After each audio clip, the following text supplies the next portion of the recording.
ओम शांति 26 मार्च 2023 अव्यक्त बाप दादा के महावाक्य। ओरिजिनल डेट 1 जनवरी 1994।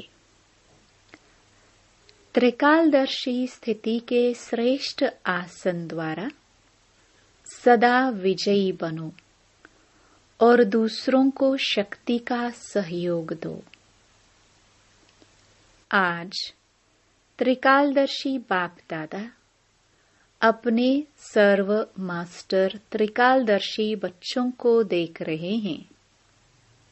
त्रिकालदर्शी बनने का साधन बाप दादा ने हर बच्चे को दिव्य बुद्धि का वरदान व ब्राह्मण जन्म की विशेष सौगात दी है, क्योंकि दिव्य बुद्धि द्वारा ही बाप को, अपने आप को और तीनों कालों को स्पष्ट जान सकते हो। दिव्य बुद्धि तथा याद द्वारा ही सर्व शक्तियों को धारण कर सकते हो। इसलिए पहला वरदान दिव्य बुद्धि है। ये वरदान बाप दादा ने सर्व बच्चों को दिया है, लेकिन इस वरदान को प्रत्यक्ष जीवन में नंबरवार कार्य में लगाते हो। दिव्य बुद्धि त्रिकालदर्शी स्थिति का अनुभव कराती है। चारों ही सब्जेक्ट धारण करने का आधार दिव्य बुद्धि है। चारों ही सब्जेक्ट को सभी बच्चे अच्छी तरह से जानते हैं, वर्णन भी करते हैं, लेकिन जानना, वर्णन करना यह सभी को आता है।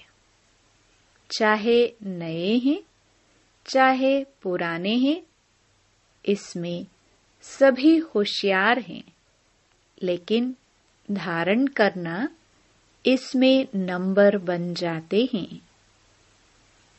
दिव्य बुद्धि की विशेषताएं।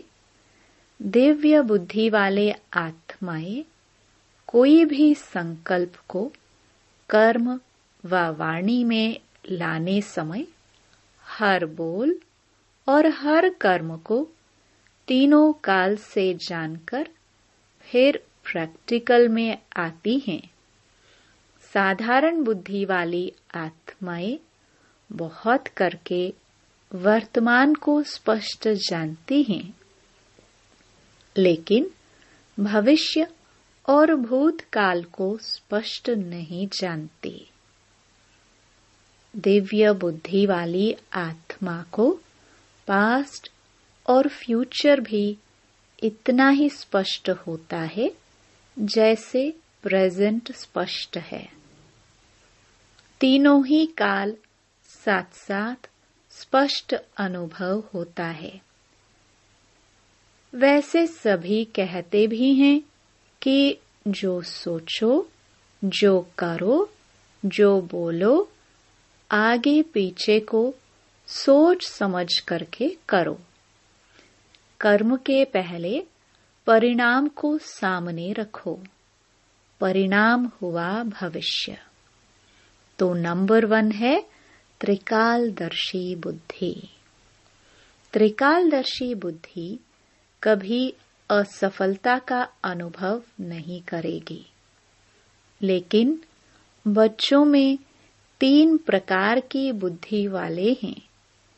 पहला नंबर सुनाया, सदा त्रिकालदर्शी बुद्धि। दूसरा नंबर कभी त्रिकालदर्शी और कभी एक कालदर्शी। तीसरा नंबर अलबेली बुद्धि, जो सदा वर्तमान को देखते, सदा यही सोचते कि जो अभी हो रहा है या मिल रहा है व चल रहा है, इसमें ठीक रहें। भविष्य क्या होगा इसको क्यों सोचे। लेकिन अलबेले बुद्धि आदि मध्य अंत को न सोचने के कारण सदा सफलता प्राप्त करने में धोखा खा लेती हैं। तो बनना है त्रिकालदर्शी बुद्धि। त्रिकालदर्शी स्थिति ऐसा श्रेष्ठ आसन है जिस आसन अर्थात स्थिति द्वारा स्वयं भी सदा विजयी और दूसरों को भी विजयी बनने की शक्ति व सहयोग देने वाले हैं। दिव्य बुद्धि विशाल बुद्धि है। दिव्य बुद्धि बेहद की बुद्धि है। तो चेक करो कि स्वयं की बुद्धि किस नंबर की बनाई है। बाप दादा ने बच्चों की रिजल्ट में देखा कि ज्ञान, गुण, शक्तियों का खजाना जमा सभी बच्चों के पास है, लेकिन जमा होते भी नंबरवार क्यों हैं? ऐसा कोई भी नहीं दिखाई दिया जिसके पास खजाने जमा नहीं हो। सभी के पास जमा है ना? फिर नंबरवार क्यों? अगर किसी से भी पूछेंगे, स्वयं का ज्ञान है, बाप का ज्ञान है, चक्र का ज्ञान है, कर्मों के गति का ज्ञान है। सभी के पास सर्व शक्तियां हैं कि कोई हैं, कोई नहीं है। ज्ञान में सभी ने हाँ किया और शक्तियों में हाँ क्यों नहीं किया? अच्छा, सभी गुण हैं, सर्वगुण बुद्धि में है। बुद्धि में ज्ञान भी है, शक्तियां भी हैं, फिर नंबरवार क्यों? फर्क क्या होता है? खजाने को विधि पूर्वक कार्य में लगाना नहीं आता है। समय बीत जाता है, फिर सोचते हैं कि ऐसे करते थे, इस विधि से चलते थे तो सिद्धि मिल जाती थी। तो समय को जानना और समय प्रमाण शक्ति व गुण व ज्ञान को कार्य में लगाना, इसके लिए दिव्य बुद्धि की विशेषता आवश्यक है। वैसे ज्ञान की पॉइंट्स बहुत सोचते रहते हैं, सुनाते भी रहते हैं, कॉपियों में भी भरी हुई रहती हैं। सबके पास कितनी डायरिया इकट्ठी हुई होंगी? काफी स्टॉक हो गया है ना? तो जैसे बाप के लिए गाया हुआ है कि मैं जो हूँ, जैसा हूँ, वैसे मुझे जानने वाले कोटों में कोई हैं। जानते तो सभी हैं, लेकिन अंडरलाइन है, जो हूँ, जैसा हूँ, उसमें अंतर पड़ जाता है। इसी रीति जैसा समय और जो ज्ञान की पॉइंट या गुण या शक्ति आवश्यक है, वैसा कार्य में लगाना, इसमें अंतर पड़ जाता है। और इसी अंतर के कारण नंबर बन जाते हैं। तो कारण समझा? एक तो समय प्रमाण विधि का अंतर पड़ जाता है, दूसरा कोई भी कर्म व संकल्प त्रिकालदर्शी बन नहीं करते, इसलिए नंबर बन जाते हैं। कोई भी संकल्प बुद्धि में आता है तो संकल्प है बीज, वाचा और कर्मणा बीज का विस्तार है। अगर संकल्प अर्थात बीज को त्रिकालदर्शी स्थिति में स्थित होकर चेक करो, शक्तिशाली बनाओ, तो वाणी और कर्म में स्वतः ही सहज सफलता है ही है। संकल्प को चेक नहीं करते अर्थात बीज शक्तिशाली नहीं होता तो वाणी और कर्म में भी सिद्धि की शक्ति नहीं रहती। लक्ष्य सभी का सिद्धि स्वरूप बनने का है ना, तो सदा सिद्धि स्वरूप बनने की विधि जो सुनाई उसको चेक करो। बीच बीच में बुद्धि अलबेली बन जाती है, इसलिए कभी सिद्धि अनुभव करते और कभी मेहनत अनुभव करते। बाप दादा का सभी बच्चों से प्यार की निशानी है कि सब बच्चे सदा सहज सिद्धि स्वरूप बन जाए। आपके जड़ चित्रों द्वारा भक्त आत्माएं सिद्धि प्राप्त करती रहती हैं, तो चैतन्य में सिद्धि स्वरूप बने हो तब तो जड़ चित्रों द्वारा भी और आत्माएं सिद्धि प्राप्त करती रहती हैं।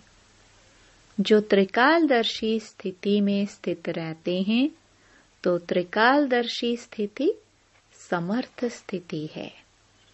इस समर्थ स्थिति वाले व्यर्थ को ऐसा सहज समाप्त कर देते हैं जो स्वप्न मात्र भी व्यर्थ समाप्त हो जाता है।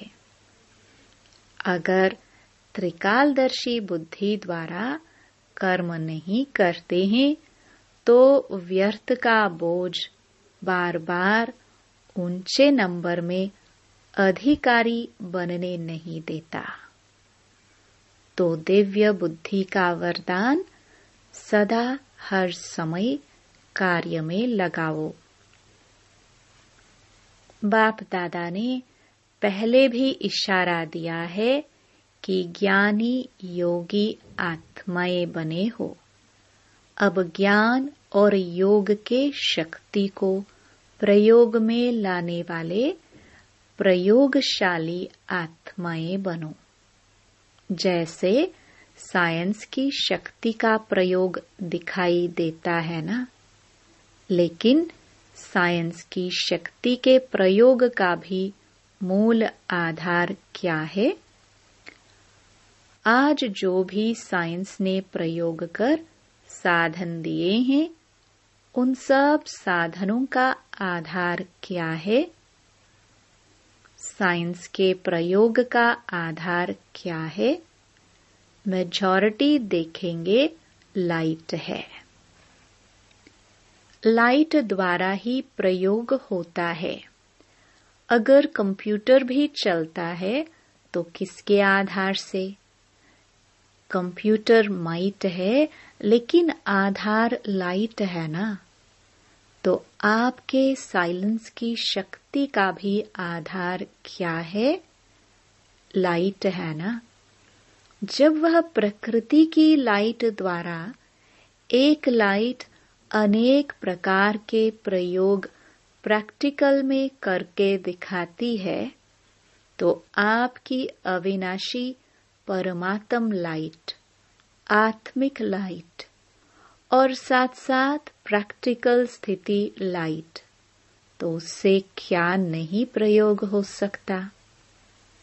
आपके पास स्थिति भी लाइट है और मूल स्वरूप भी लाइट है।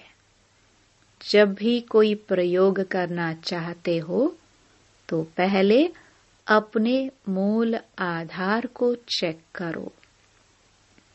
जैसे कोई भी साइंस के साधन को यूज करेंगे तो पहले चेक करेंगे ना कि लाइट है या नहीं है। ऐसे जब योग का, शक्तियों का, गुणों का प्रयोग करते हो तो पहले ये चेक करो कि मूल आधार आत्मिक शक्ति, परमात्म शक्ति व लाइट हल्की स्थिति है। अगर स्थिति और स्वरूप डबल लाइट है तो प्रयोग की सफलता बहुत सहज कर सकते हो।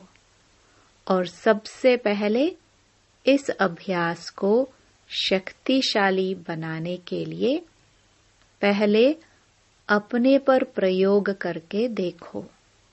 हर मास व हर 15 दिन के लिए कोई न कोई विशेष गुण व कोई न कोई विशेष शक्ति का स्वप्रति प्रयोग करके देखो।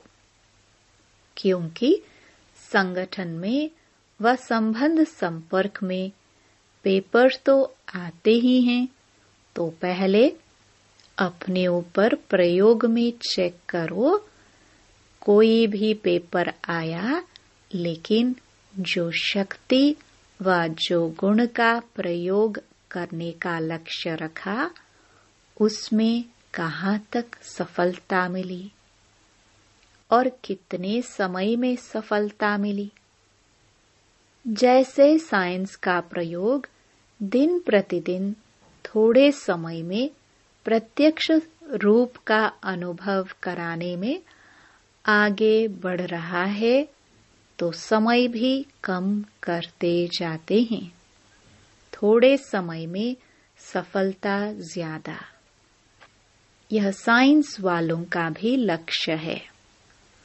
ऐसे जो भी लक्ष्य रखा, उसमें समय को भी चेक करो और सफलता को भी चेक करो।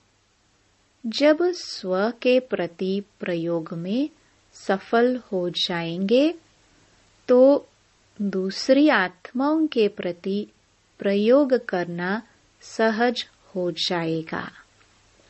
और जब स्व के प्रति सफलता अनुभव करेंगे, तो आपके दिल में औरों के प्रति प्रयोग करने का उमंग उत्साह स्वतः ही बढ़ता जाएगा।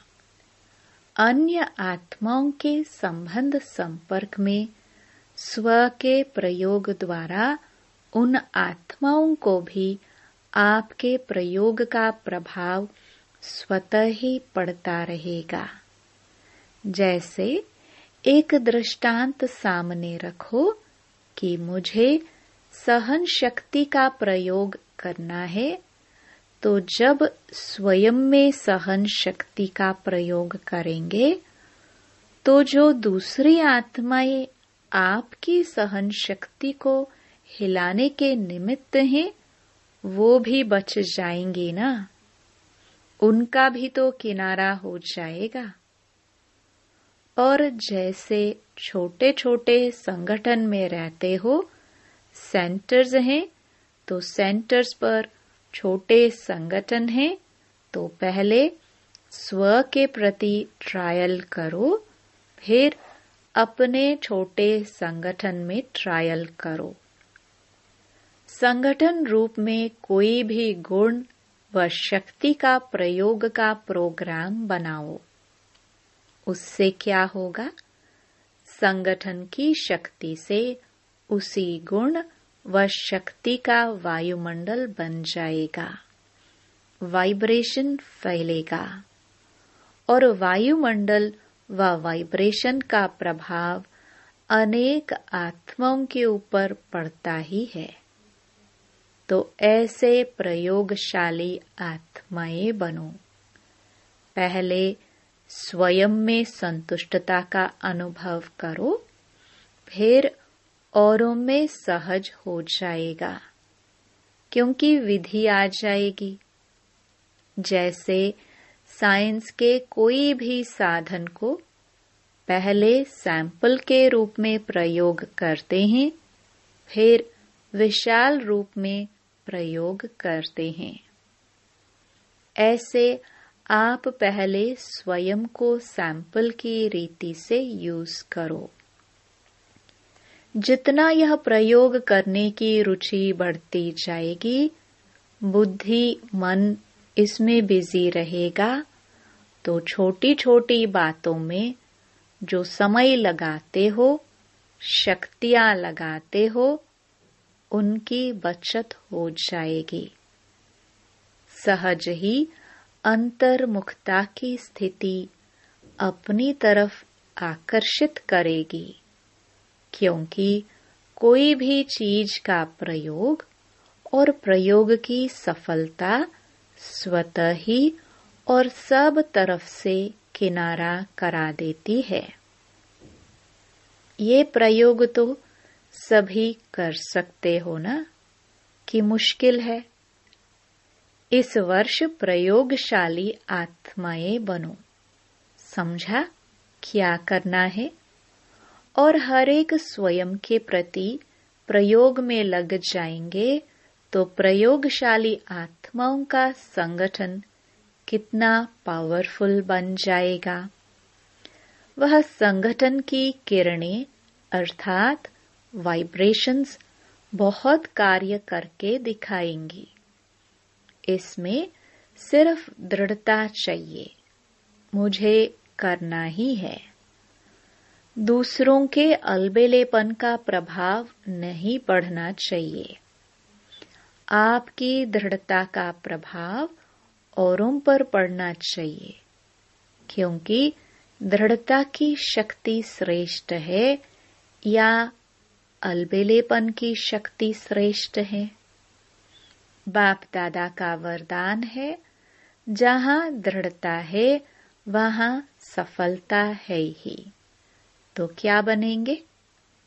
प्रयोगशाली त्रिकालदर्शी आसनधारी। और तीसरा क्या करेंगे? जैसा समय वैसी विधि से सिद्धि स्वरूप। तो वर्ष का ये होमवर्क है। ये होमवर्क स्वतः ही बाप के समीप लाएगा। जैसे ब्रह्मा बाप को देखा, कोई भी कर्म करने के पहले आदि मध्य अंत को सोच समझ कर्म किया और कराया। अलबेलापन नहीं कि जैसा हुआ ठीक है, चलो चलाना ही है, नहीं। तो फॉलो ब्रह्मा बाप। फॉलो करना तो सहज है ना, कॉपी करना है ना, कॉपी करने का तो अकल है ना। अच्छा, ये ग्रुप चांस लेने वाला ग्रुप है। एक्स्ट्रा लॉटरी मिली है। जो अचानक लॉटरी मिलती है तो उसकी खुशी ज्यादा ही होती है। तो ये लकी ग्रुप है ना, चांस लेने वाला लकी ग्रुप। दूसरे सोचते रहते कब जाएंगे, और आप पहुंच गए। अब डबल विदेशियों का टर्न शुरू होने वाला है। भारतवासियों ने अपनी लॉटरी ले ली। चारों ओर के डबल विदेशी बच्चों ने जो रिट्रीट का प्रोग्राम बनाया है, उसमें मेहनत अच्छी की। विशेष निमित्त आत्माओं को समीप लाने की विधि अच्छी है। और जितना हिम्मत रख आगे बढ़ते रहे हैं, उतनी सफलता हर वर्ष श्रेष्ठ से श्रेष्ठ मिलती रही है। ऐसा अनुभव होता है ना। कोई समय था जो निमित्त विशेष आत्माओं से संपर्क करना भी मुश्किल लगता था, और अभी क्या लगता है? जितना सोचते हो उससे और ही ज्यादा आते हैं ना। तो ये हिम्मत का प्रत्यक्ष फल है। भारत में भी संपर्क बढ़ता जाता है। पहले आप निमंत्रण देने की मेहनत करते थे, और अभी स्वयं आने की ऑफर करते हैं। फर्क पड़ गया है ना। वो कहते हैं हम चले, और आप कहते हो नंबर नहीं है। ये है हिम्मते बच्चे मदते बाप का प्रत्यक्ष स्वरूप। अच्छा, चारों ओर के मास्टर त्रिकालदर्शी आत्माओं को सदा स्वयं के महत्व को जानने और समय प्रमाण खजाने को कार्य में लगाने वाले दिव्य बुद्धिवान आत्माओं को सदा अंतर्मुखता की प्रयोगशाला में प्रयोग करने वाले प्रयोगशाली आत्माओं को सदा हिम्मत द्वारा बाप के मदद का प्रत्यक्ष अनुभव करने वाली आत्माओं को बाप दादा का याद प्यार और नमस्ते। दादियों से मुलाकात। आप निमित्त आत्माएं किस प्रयोगशाला में रहते हो? सारा दिन कौन सी प्रयोगशाला चलती है? नई नई इन्वेंशन करते रहते हो ना? नए नए अनुभव करते हो और नई नई विधि भी टचिंग होती रहती है, क्योंकि जो निमित्त हैं उनको विशेष नई नई बातें टच होने का विशेष वरदान है।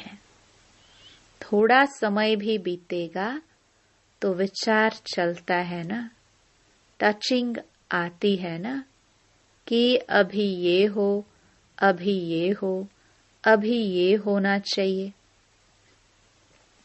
तो निमित्त आत्माओं को विशेष उमंग उत्साह बढ़ाने के व परिवर्तन शक्ति को बढ़ाने के प्लान की जरूरत है। इसके बिना रह नहीं सकते हैं। बुद्धि चलती है ना, देख देख आश्चर्यवत नहीं होते, लेकिन उमंग उत्साह में आगे बढ़ाने के लिए प्लानिंग बुद्धि बनते हैं। माया संगठन को हिलाने के नए नए प्लान बनाती है।